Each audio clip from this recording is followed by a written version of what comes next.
Soyons encore les bienvenus. Bonsoir encore à tous à ce dernier jour de séminaire. Et durant les deux sessions précédentes, nous avons abordé les sous-thèmes.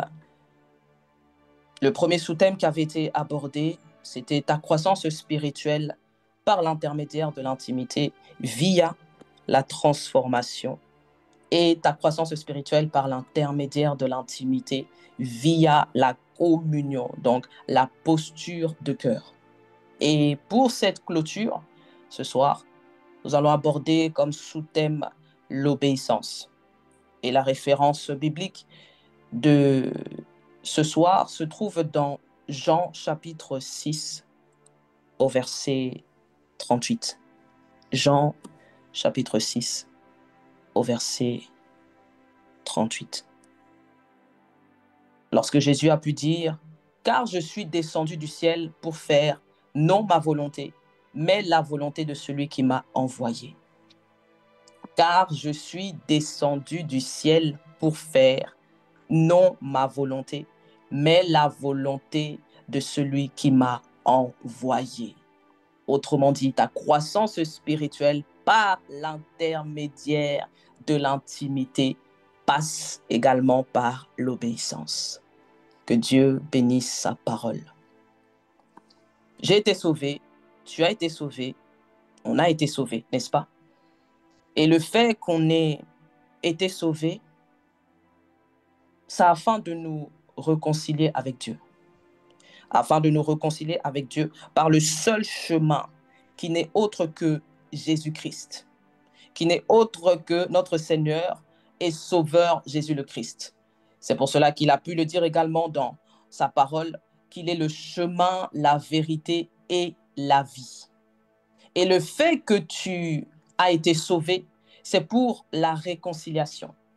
Mais ensuite, pour être transformé, pour pouvoir maintenant vivre en communion avec lui, afin de marcher dans l'obéissance. Autrement dit, ta croissance spirituelle par l'intermédiaire de l'intimité passe par la transformation, par la communion avec la posture de cœur et par l'obéissance. Il est donc important, il est important de comprendre que l'intimité avec le Saint-Esprit, être en intimité avec le Saint-Esprit, il y a une différence. Et que ce n'est pas une histoire d'avoir une intimité, mais c'est une histoire d'être en intimité avec le Seigneur pour un but précis, celle de faire sa volonté. Celle de faire sa volonté. Car on peut avoir une intimité avec le Saint-Esprit sans pour autant toujours faire sa volonté. On peut avoir une intimité avec le Saint-Esprit sans pour autant toujours faire sa volonté. Voilà pourquoi est-ce qu'il y a une nuance entre le fait d'avoir une intimité et entre le fait d'être en intimité avec le Seigneur. Car on peut avoir une intimité, mais qu'il y a encore notre volonté. Le fait d'avoir une intimité avec lui, le fait d'avoir une intimité avec le Saint-Esprit, ça signifie également qu'il y a encore quelque part notre volonté, qu'il y a encore quelque part ta volonté, qu'il y a encore quelque part le fait de traîner le pas lorsqu'il te demande de faire quelque chose. Le fait de lui demander, par exemple, d'abord des comptes avant d'agir, avant d'obéir. Seigneur, comment est-ce que je vais faire ceci? Seigneur, comment est-ce que je vais faire cela? Seigneur, comment est-ce que ça va se passer? Seigneur, comment? Demander des comptes à Dieu, demander des explications. Et toutes ces choses, c'est notre volonté. C'est le nous. Il y a encore le nous qui est présent dans ce cas de figure. Le fait d'avoir une intimité avec lui. Le nous est encore présent. Ta volonté est encore présente. Ta chair n'est pas encore morte.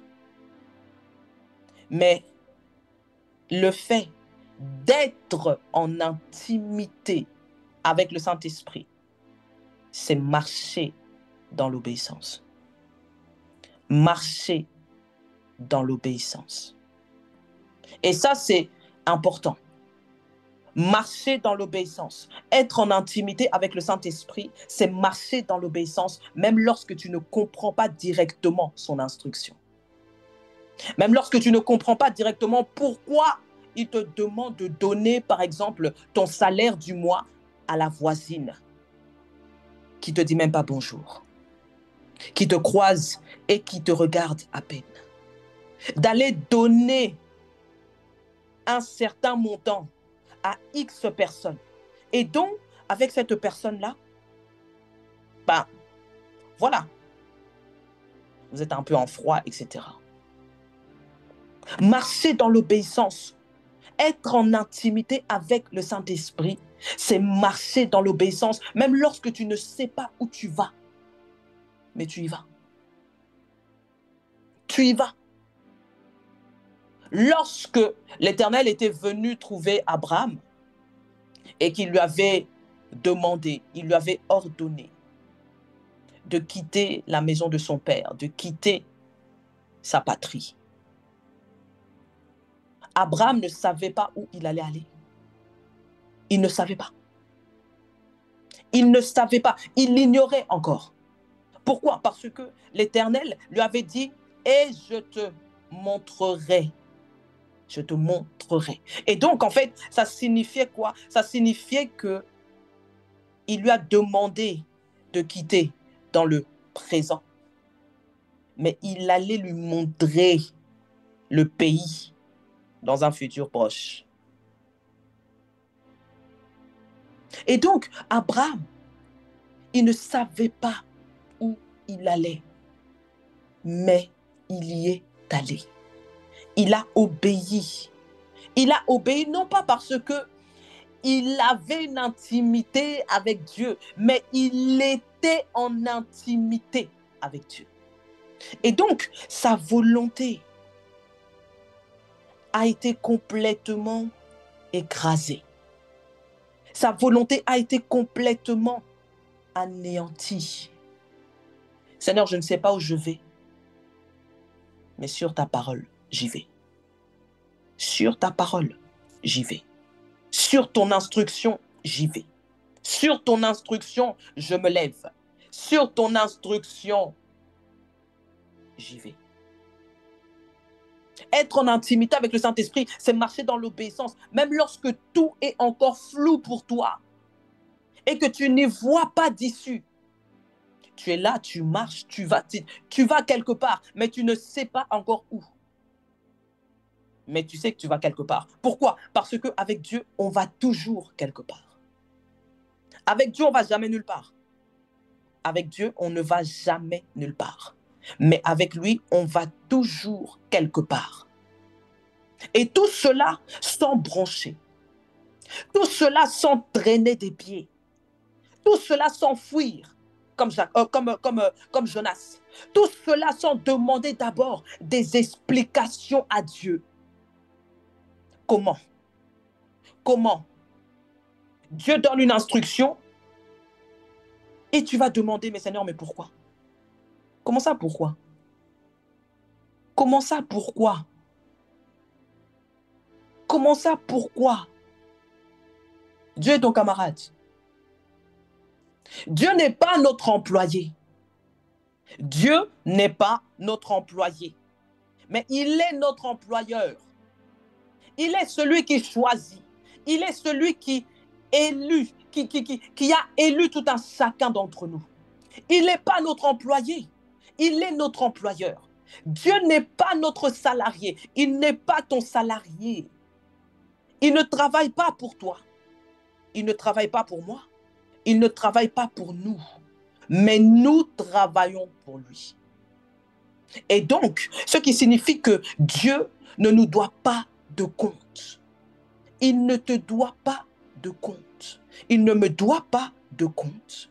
Il doit de compte à personne. À personne. À personne. Comme j'aime souvent également donner des exemples aussi terre à terre, car l'apôtre Paul nous l'a dit. La nature ne vous enseigne-t-elle pas? Et la nature nous enseigne beaucoup. Quand par exemple, on va prendre un exemple. Toi et le boulot, ok? Toi et le boulot. Est-ce qu'au boulot, lorsque ton patron te demande de faire quelque chose, tu lui demandes qu'il te rende d'abord des comptes, qu'il te donne d'abord des explications avant d'obéir aux instructions qu'il t'a données? Question. Ou alors tu obéis directement à ses instructions? Je pense que toi et moi, on a la réponse. Tu lui obéis, n'est-ce pas? Tu lui obéis, n'est-ce pas? Mais maintenant, pourquoi tu obéis? Pas parce que c'est ton patron, n'est-ce pas? On est d'accord là-dessus, n'est-ce pas? On est d'accord. Bon. Maintenant, j'aimerais rappeler à quelqu'un. Notre Seigneur est le patron des patrons. Il est le roi des rois. Il est le Seigneur des seigneurs.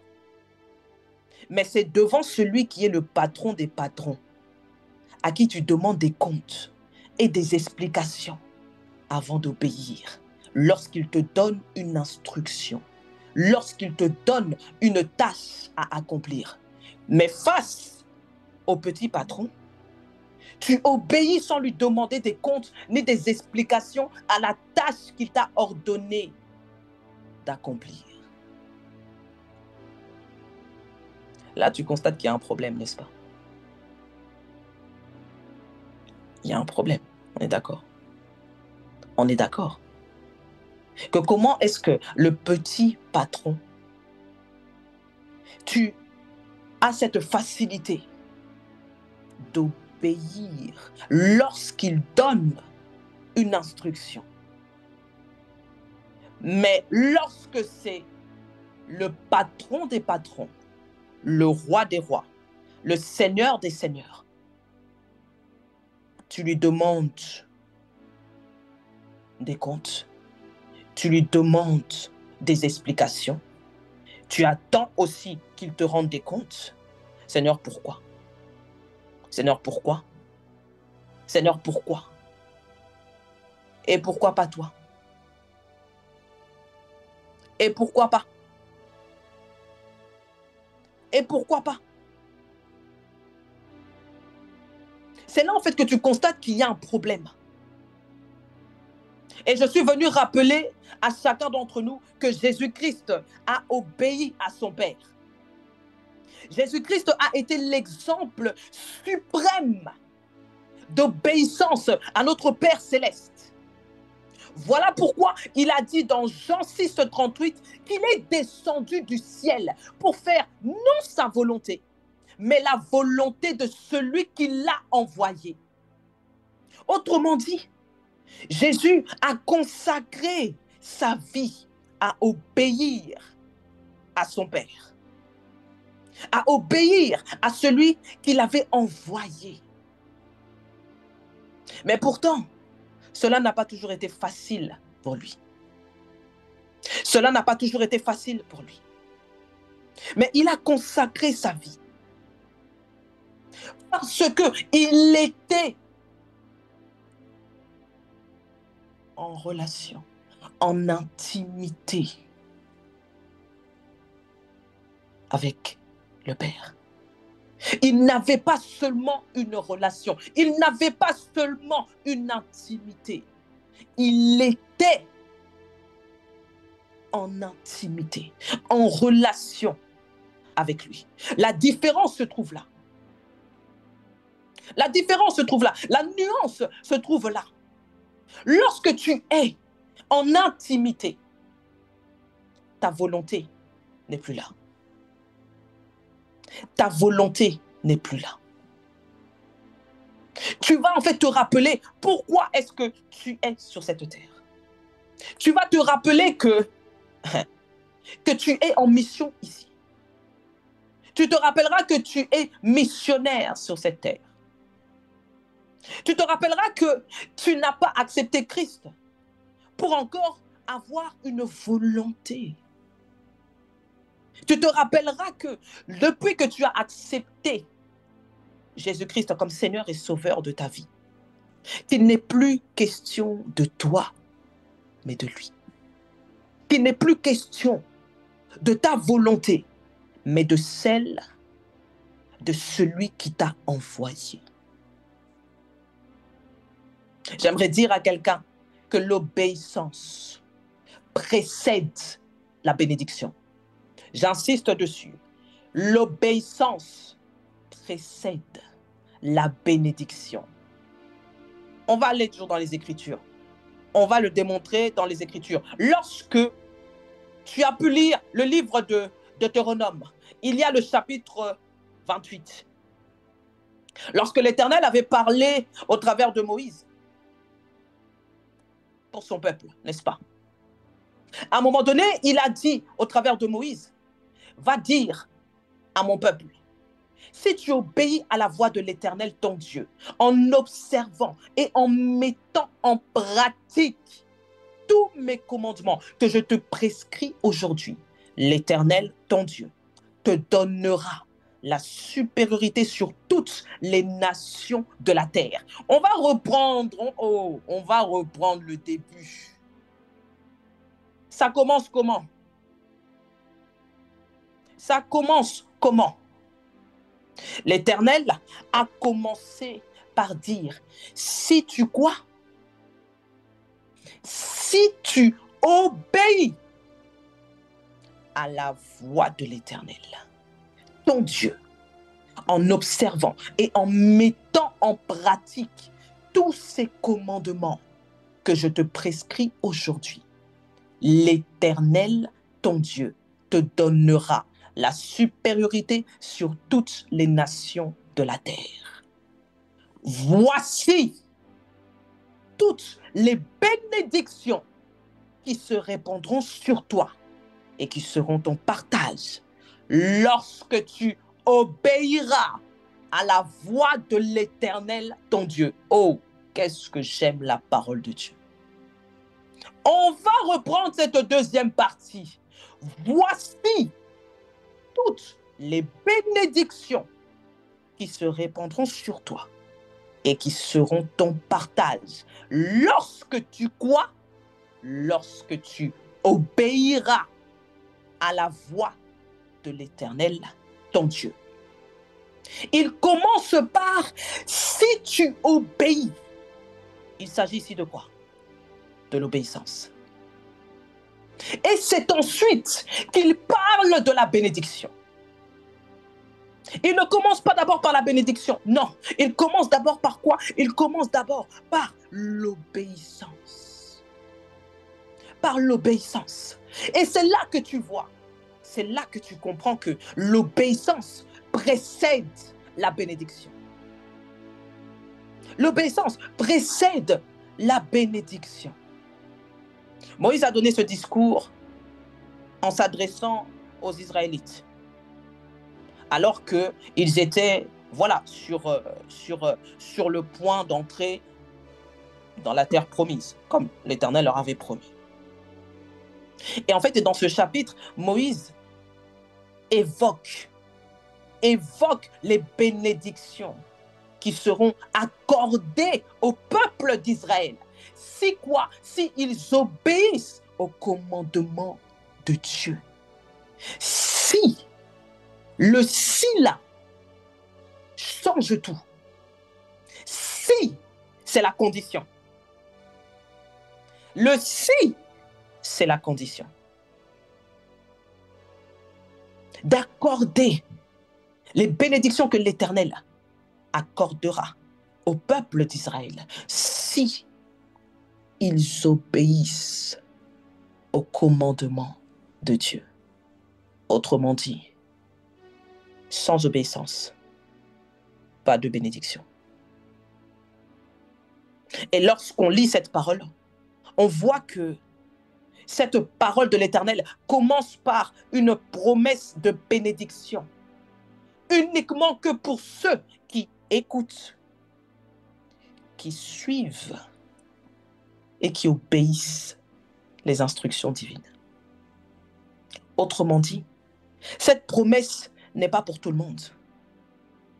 Cette promesse n'est pas pour tout le monde, mais seulement pour ceux qui obéissent aux commandements, aux instructions de Dieu, lorsqu'il ordonne de faire quelque chose, et cela sans brancher, sans le questionner, sans tourner d'abord en rond, avant d'agir, avant d'aller obéir. Non, non, non. C'est une promesse qui n'est pas destinée à tout le monde. C'est une promesse qui est destinée uniquement à ceux qui obéissent, à ceux qui marchent dans l'obéissance. Dans l'obéissance. Mais cela, ça veut dire quoi? Ça souligne en fait quelque chose de très important ici. Ça souligne l'importance de l'obéissance à Dieu. Mais pas que. Ça souligne aussi l'importance des conséquences positives qui découlent de cette obéissance, qui découlent de ton obéissance, qui découlent de l'obéissance envers ses instructions, envers le Seigneur, envers ce qu'il te dit. Ça souligne cette importance de l'obéissance à Dieu et les conséquences positives qui découlent de cette obéissance. L'obéissance précède toujours la bénédiction. Parce que sans avoir préalablement obéi, eh bien, tu ne peux pas être assuré de recevoir ta bénédiction.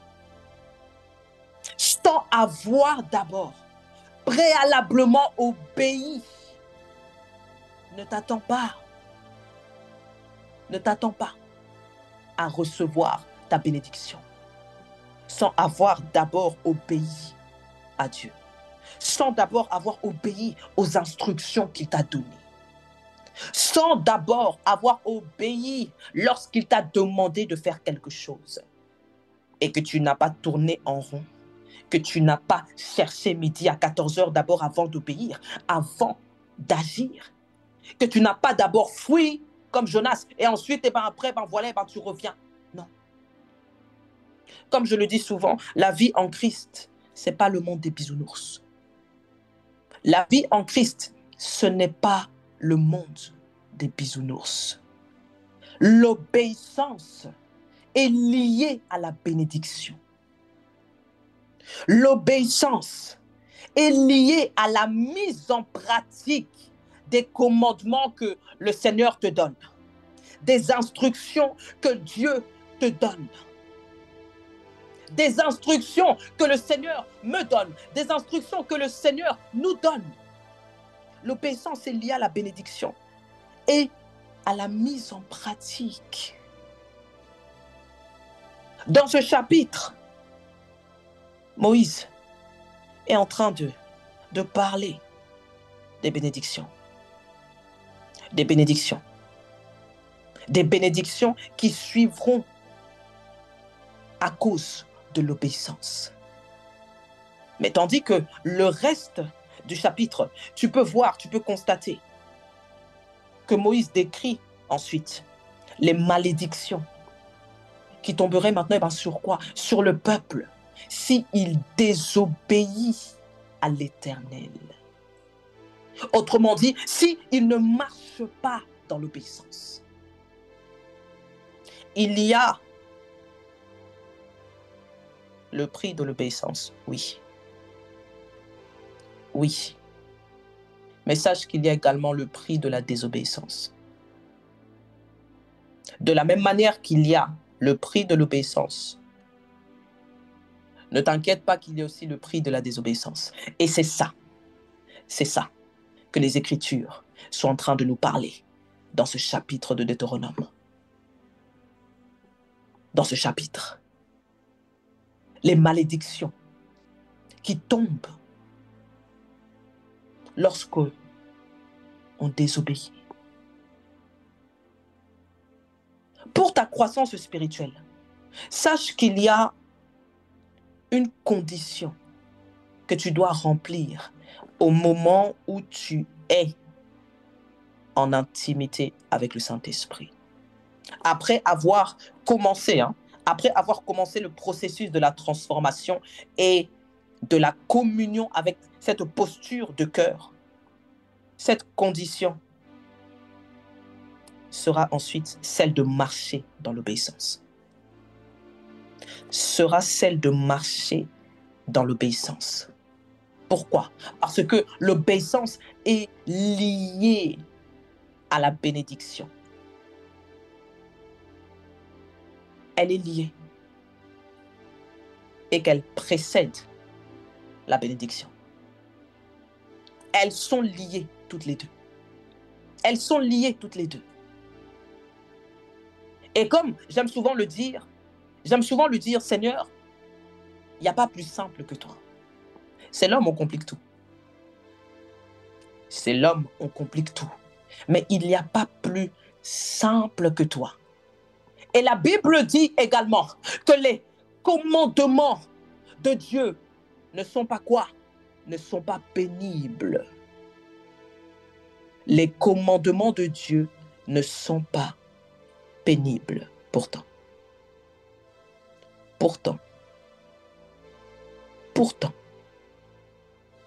les commandements, les instructions de Dieu ne sont pas pénibles. Voilà pourquoi c'est son fardeau qu'il faut porter. Car son fardeau est léger. Et que son joug est doux. Ce qui veut signifier que tous les autres fardeaux pèsent. Tous les autres fardeaux pèsent. Tous les autres fardeaux ont un poids sur toi, sur moi, sur nous, lorsqu'ils sont portés. Mais seul le fardeau de Dieu est celui qui est léger, qui est doux, qui est doux. J'aimerais dire à quelqu'un en ce lieu, dans ton intimité avec le Saint-Esprit, dans ton intimité avec Dieu, ne recherche pas la bénédiction, mais cherche à marcher dans l'obéissance, comme Jésus a marché dans l'obéissance. Ne cherche pas à avoir une intimité avec le Saint-Esprit, mais cherche plutôt à être en intimité avec le Saint-Esprit, car ta croissance spirituelle en dépend. Ta croissance spirituelle en dépend. Lorsque tu es en intimité avec le Saint-Esprit, tu n'y es plus pour ta volonté, mais pour faire la volonté de celui qui t'a envoyé. Contrairement à quand tu cherches à avoir une intimité avec le Saint-Esprit. Car dans le avoir une intimité, il y a encore ta volonté. Il y a encore les questionnements. Il y a encore les demandes à ceux qu'ils te rendent des comptes. Mais dans le fait d'être en intimité avec lui, il y a l'obéissance. Il y a l'obéissance. Je prie et proclame sur ta relation avec le Saint-Esprit qu'après ce séminaire, que le Seigneur puisse accorder la grâce à tout un chacun, que tous ceux qui t'empêchaient à être en intimité avec lui, plutôt qu'à être avec et à avoir une intimité avec lui, que tous ceux qui t'empêchaient de vivre une relation profonde avec le Saint-Esprit.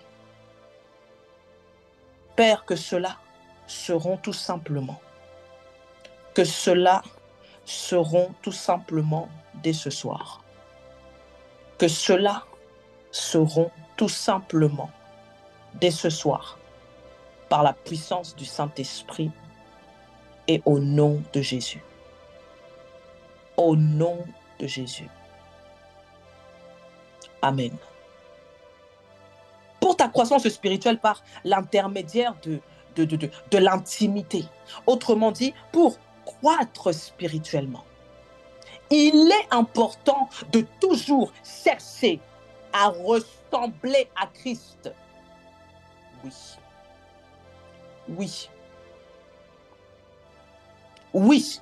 Le fait d'être en intimité avec Dieu, le fait d'être en intimité avec lui, ce n'est plus pour toi. Ce n'est plus pour toi. Ce n'est plus pour tes affaires. Ce n'est plus pour tes choses. Ce n'est plus pour ta vie. De quelle vie tu parles encore? De quelle vie tu parles? Car tu n'en as plus. Depuis que tu l'as accepté, tu es censé ne plus avoir de vie propre et encore à toi. Autrement dit, tu n'es plus censé marcher selon tes volontés. Comme si tu n'avais jamais accepté Jésus le Christ. Comme si tu n'avais jamais accepté le Seigneur. On est censé, je suis censé, tu es censé, nous sommes censés ne plus avoir de vie depuis que nous l'avons accepté.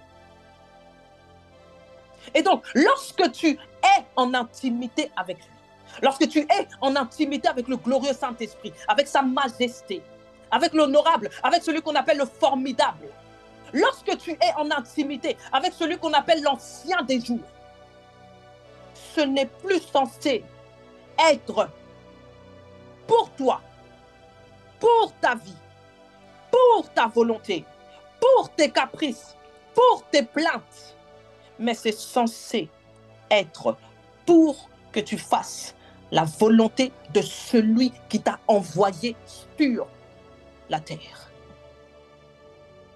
Lorsque tu es en intimité avec le Saint-Esprit, la première personne à qui tu es censé penser, c'est Christ.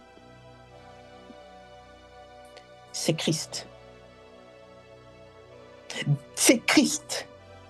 De chercher à le ressembler davantage. À le ressembler davantage.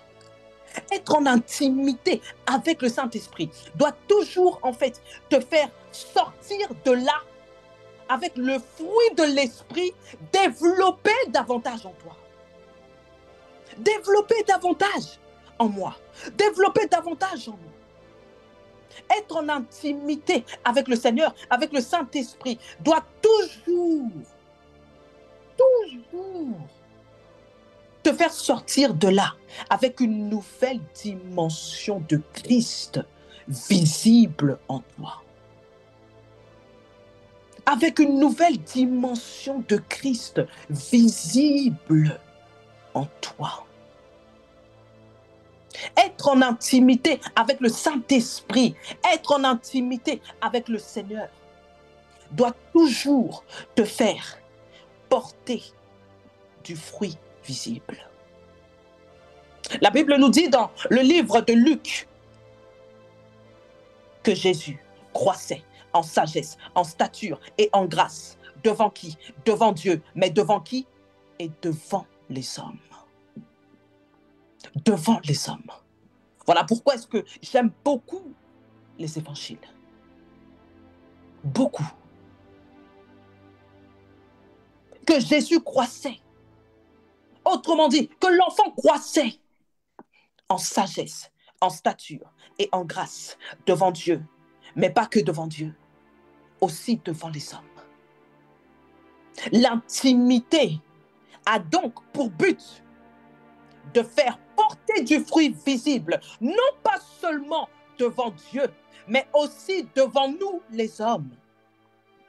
Ton intimité a donc pour but, mon intimité a donc pour but, notre intimité a donc pour but de faire porter du fruit visible, non pas seulement devant Dieu, mais aussi devant les hommes. Autrement dit, Jésus croissait en sagesse, en stature et en grâce devant Dieu et devant les hommes. Et devant les hommes. Donc ceux qui disent avoir une intimité avec le Saint-Esprit auront généralement un certain type de langage. Si vous faites attention. Dans le style, oui, mais moi, de toute façon, Dieu me connaît. Dieu me connaît, il sait que je suis comme ça. Moi, je suis comme ça, hein. C'est soit vous m'acceptez tel que je suis, ou alors, tant pis. Soit vous m'acceptez tel que je suis, ou alors, tant pis, parce que moi, je suis comme ça. Vous avez déjà entendu quelqu'un avoir ce genre de langage, n'est-ce pas? Ce n'est pas possible pour une personne qui est en intimité avec le Saint-Esprit d'avoir ce même type de langage. Vous voyez la nuance, la différence entre le fait d'avoir une intimité avec le Saint-Esprit et entre le fait d'être en intimité avec le Saint-Esprit. Car être en intimité avec Dieu, avec le Saint-Esprit, portera du fruit visible de cette intimité devant Dieu et devant les hommes. Devant Dieu et devant les hommes. Donc ce qui voudra signifier que même le langage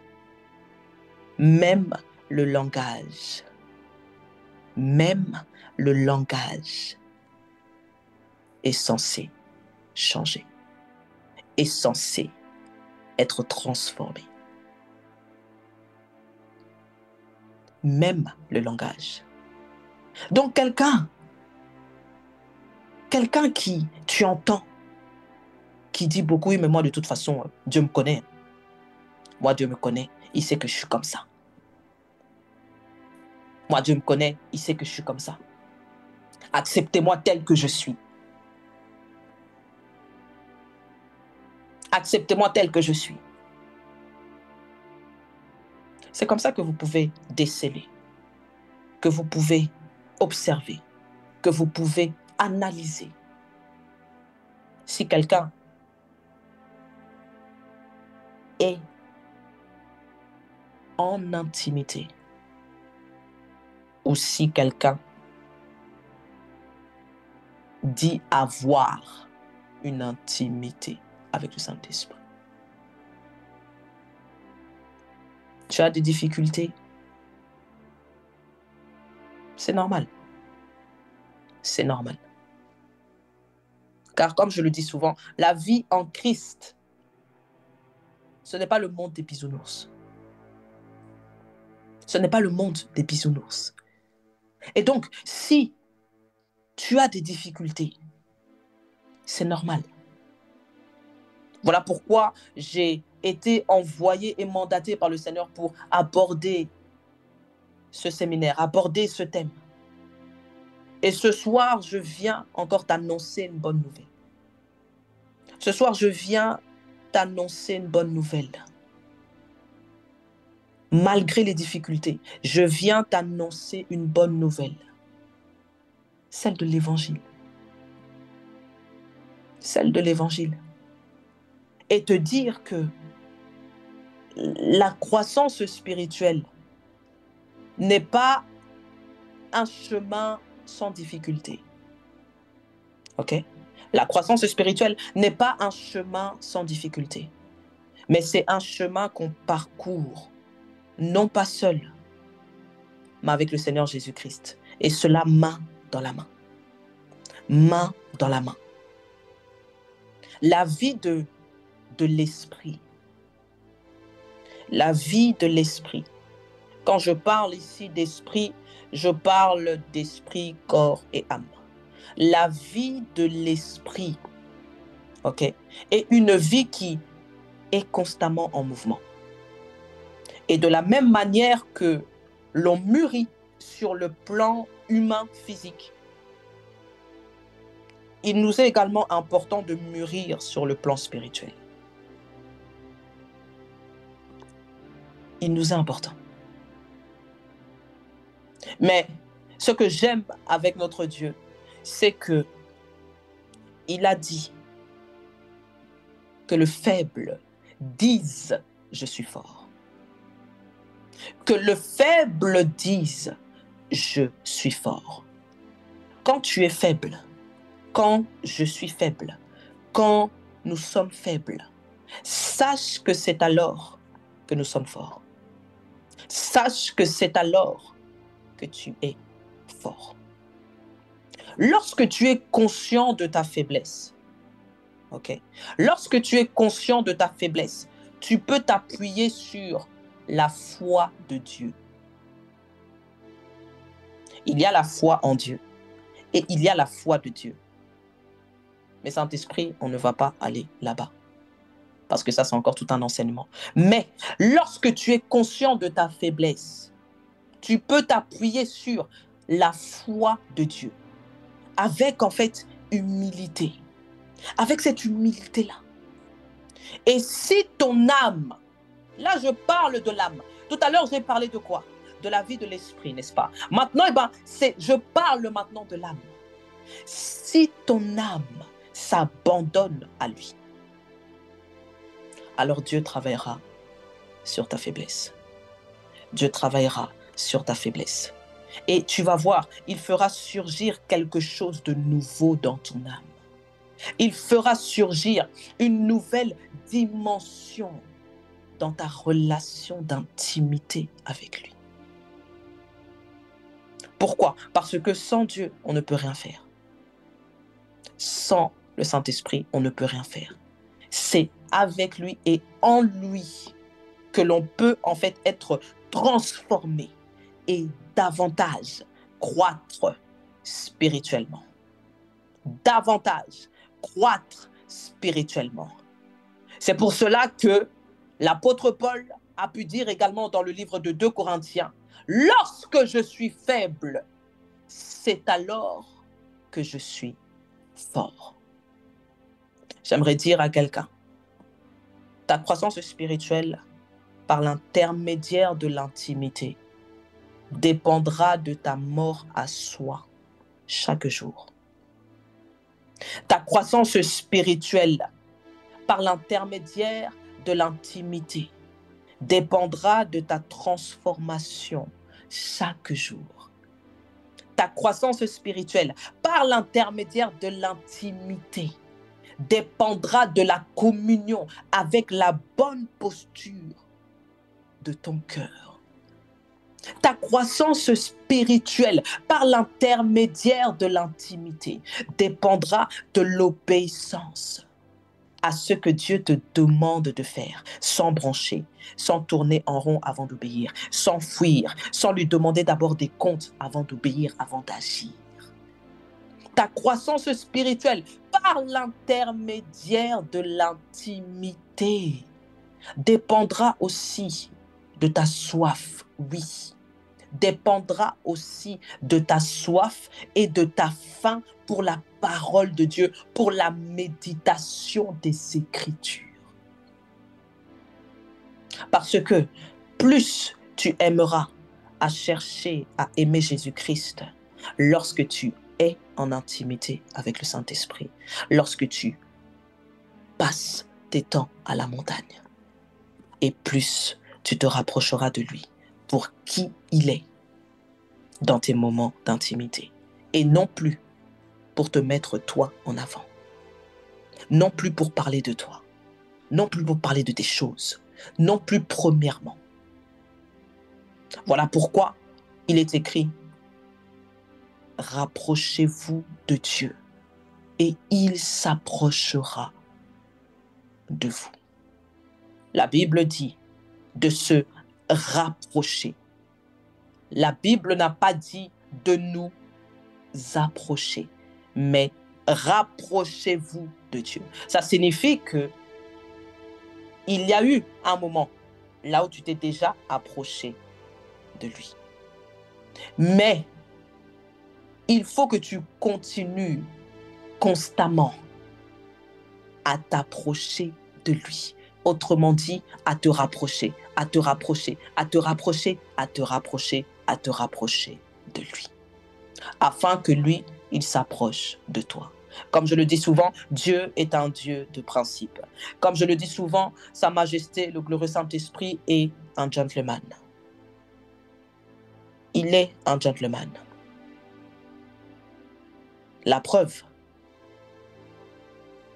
il s'approche quand toi d'abord, tu te rapproches.